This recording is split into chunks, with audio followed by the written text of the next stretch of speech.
তব কথামৃতং তপ্ত জীবনং কবিভৃদিতং কল্মষাপহম শ্রবণমঙ্গলং শ্রীমদাততং ভুবি গৃণন্তি এ ভুরিতা জনা। শ্রী শ্রী রামকৃষ্ণ কথামৃত, চতুর্থ খণ্ড, চতুর্থ পরিচ্ছেদ। ঈশ্বর লাভের পর কামিনীকে মাতৃভাবে পূজা। যদি একবার এইরূপ তীব্র বৈরাগ্য হয়ে ঈশ্বর লাভ হয়, তাহলে আর মেয়ে মানুষে আসক্তি থাকে না। ঘরে থাকলেও মেয়ে মানুষে আসক্তি থাকে না, তাদের ভয় থাকে না। যদি একটা চুম্বক পাথর খুব বড় হয় আর একটা চুম্বক পাথর সামান্য হয়, তাহলে লোহাকে কোনটা টেনে লবে? বড়টাই টেনে লবে। ঈশ্বর বড় চুম্বক পাথর, তার কাছে কামিনী ছোট চুম্বক পাথর। কামিনী কি করবে? তাহলে ঠাকুর বলছেন, যদি একবার তীব্র বৈরাগ্য হয়ে ঈশ্বর লাভ হয়, তাহলে মেয়ে মানুষে আসক্তি থাকে না। আমাদের সৎ সৎ বিচারের দ্বারা, সাধনার দ্বারা বৈরাগ্য হয়ে ঈশ্বর লাভ হবে। যেমন দুধ থেকে দই তৈরি করে তার থেকে মাখনে রূপান্তরিত হয়, সেই মাখন আর দুধে পরিণত হবে না, মাখন তখন জলেতে ভাসবে। ঠিক তেমনি আমাদের এই মনে যখন বৈরাগ্য হবে, ঈশ্বর লাভ হবে, তখন আর মেয়ে মানুষে আসক্তি থাকবে না, কোনো কিছুর প্রতি আসক্তি থাকবে না, তখন আমি বোধই থাকবে না। ঘরেতে যদি মেয়ে মানুষ থাকে, তা হলেও কোনো ভয় থাকে না, কেননা তখন তো আর মাখনে জলে এক হবে না। তখন এই মনের উপর সৎ সৎ চেতন শক্তির প্রভাব পড়েছে, তাই মনের আর পরিবর্তন হয় না। আর এই মনই শরীরকে প্রতিনিধিত্ব করে। ঠাকুর উদাহরণস্বরূপ বলছেন, ঈশ্বর বড় চুম্বক পাথর আর কামিনী ছোট চুম্বক পাথর, তাই ঈশ্বরই মানুষকে আগে টেনে নেবে। ঈশ্বরের কাছে কামিনী কিছুই করতে পারবে না। একজন ভক্ত বলিলেন, মহাশয়, মেয়ে মানুষকে কি ঘৃণা করব? শ্রীরামকৃষ্ণ বলিলেন, যিনি ঈশ্বর লাভ করেছেন, তিনি কামিনীকে আর অন্য চোখে দেখেন না যে ভয় হবে। তিনি ঠিক দেখেন যে মেয়েরা মা ব্রহ্মময়ীর অংশ, আর মা বলে তাই সকলকে পূজা করেন। বিজয়ের প্রতি বলিলেন, তুমি মাঝে মাঝে আসবে, তোমাকে দেখতে বড় ইচ্ছা করে।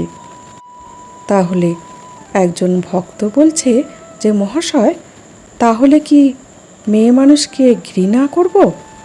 ঠাকুর বলছেন, না। যিনি ঈশ্বর লাভ করেছেন, অর্থাৎ যার জ্ঞান হয়েছে, মেয়ে মানুষকে তিনি অন্য চোখে দেখেন। ঠাকুর বলছেন, তখন তিনি ঠিক ঠিক দেখেন যে মেয়েরা মা ব্রহ্মময়ীর অংশ, মেয়েরা যে সে নয়। তাই তারা সকলকে, অর্থাৎ সকল মেয়ে মানুষকে সম্মান করেন, মনে মনে তাদের পূজা করেন। ঠাকুর নিজেই শক্তির উপাসক, তাই ঠাকুর নিজেই বলেছেন যে শক্তিকে ছাড়া কোনো কিছুই করবার জো নাই। এই জগৎ সংসার মা ব্রহ্মময়ীর হাতে, তাই মেয়েদের মধ্যে অনন্ত শক্তি। ঠাকুর সেই শক্তিকে ষোড়শী পূজার মাধ্যমে জাগিয়েছিলেন। প্রত্যেকটি মেয়ের ভিতরে সেই শক্তি সুপ্ত অবস্থায় আছে, আমরা সেই জ্ঞান করব।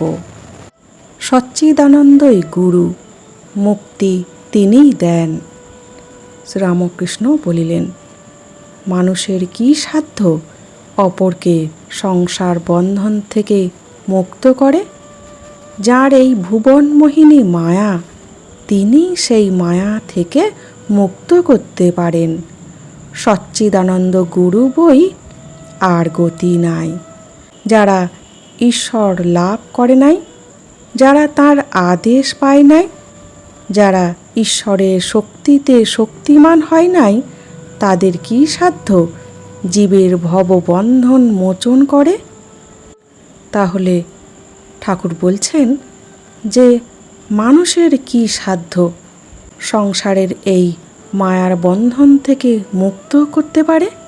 অর্থাৎ আমরা যে কত সৎ সৎ গ্রন্থ পড়ছি, সৎসঙ্গে যাচ্ছি, কিন্তু আমরা কি সংসার বন্ধন থেকে মুক্ত হতে পারছি না।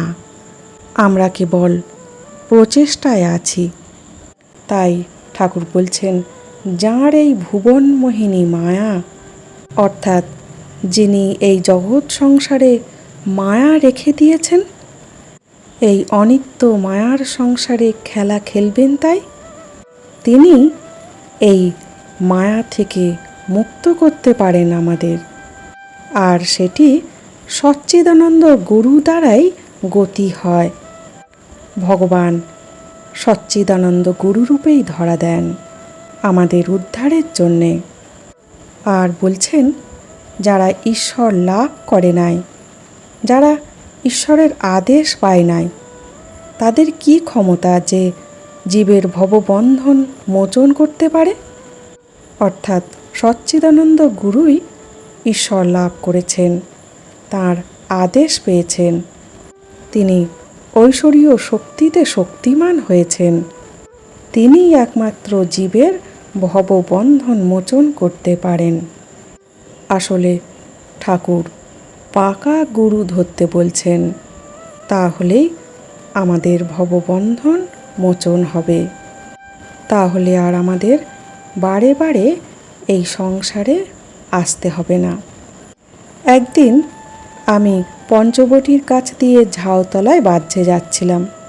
শুনতে পেলুম যে একটা কোলা ব্যাঙ খুব ডাকছে, বোধ হলো সাপে ধরেছে। অনেকক্ষণ পরে যখন ফিরে আসছি, তখনও দেখি ব্যাঙটা খুব ডাকছে। একবার উঁকি মেরে দেখলুম কি হয়েছে। দেখি একটা ঢোঁড়ায় ব্যাঙটাকে ধরেছে, ছাড়তেও পারছে না, গিলতেও পারছে না। ব্যাঙটার যন্ত্রণা ঘুচছে না। তখন ভাবলাম, ওরে, যদি জাত সাপ ধরত, 3 ডাকের পরে ব্যাঙটা চুপ হয়ে যেত। এ একটা ঢোঁড়ায় ধরেছে কি না, তাই সাপটারও যন্ত্রণা, ব্যাঙটারও যন্ত্রণা। যদি সদ্গুরু হয়, তাহলে জীবের অহংকার 3 ডাকে ঘুঁচে।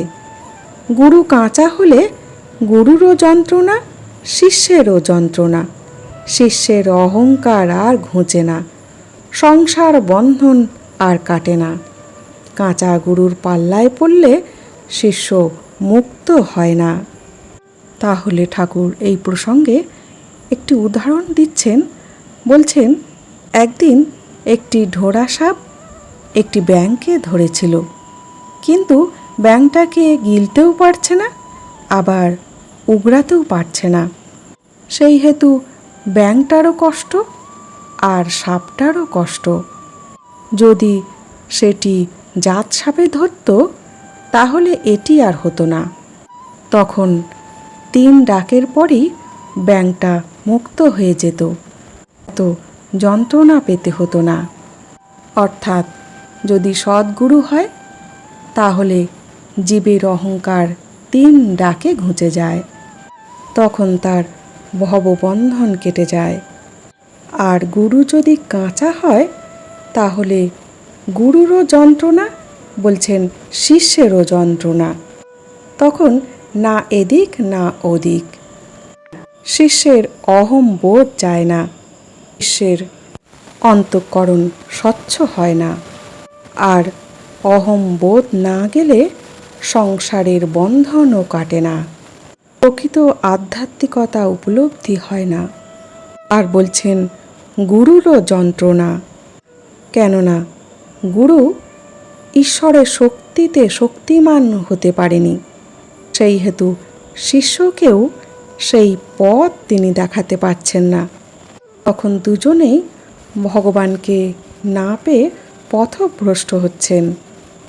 তাই ঠাকুর বলছেন, কাঁচা গুরুর পাল্লায় পড়লে শিষ্য মুক্ত হতে পারে না। আজ এই পর্যন্ত। জয় ঠাকুর, জয় মা।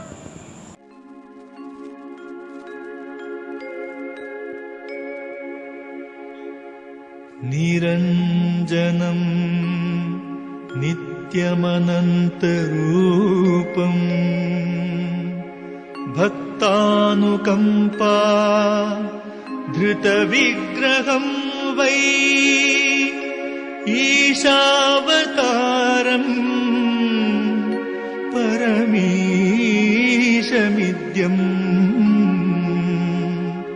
तं रामकृष्णं शिरसा नमामि।